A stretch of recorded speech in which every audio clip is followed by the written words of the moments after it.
A huge shout out to the wonderful Samto for writing this story. Have you ever felt like you're stuck in a loop? Well, today we're going to talk about recursion.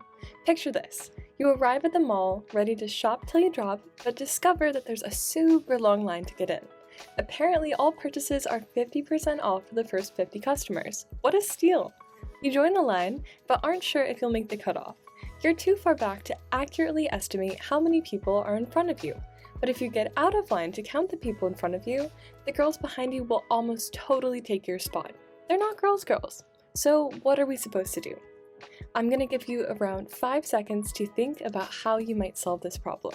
Specifically, how can we figure out our position in line without getting out of line?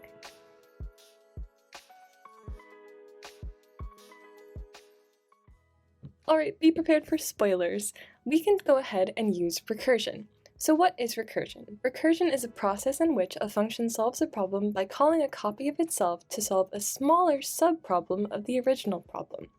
So a potential solution is, instead of trying to count every person in line, you realize that it's way easier to just ask the person in front of you what number they are. If you know their number, then your number must be their number plus one more. Problem solved.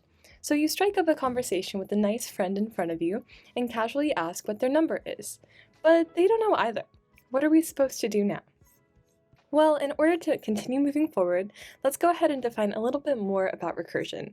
In particular, we have two key properties. Number one, that we perform the same operation multiple times with different inputs. And number two, in every step, try smaller inputs to make the overall problem smaller. So what are we going to do? We're going to keep on keeping on.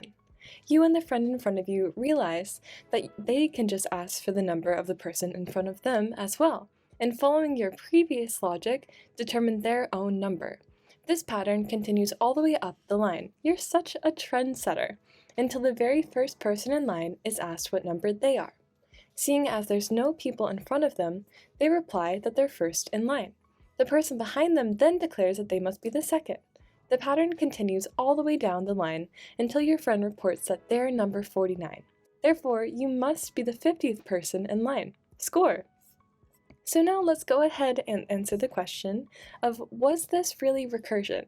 And in order to do so, we're going to define a third key property of recursion that we've seen today. We always need a stopping point, or otherwise referred to as a base case. A base case is needed to stop the recursion, otherwise an infinite loop will occur. So how is our solution an example of recursion?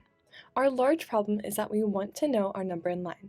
Unfortunately, there's too many people in line to accurately estimate our position, and we can't leave the line to count precisely.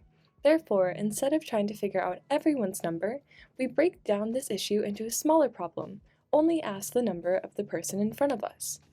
As each person asks the person in front of them for their number, the same operation, asking for a number, is performed multiple times with different, smaller inputs, people closer to the front of the line. The recursion stops when the first person in line is asked for their number. They are the base case because if there is no one in front of them, they must be number 1.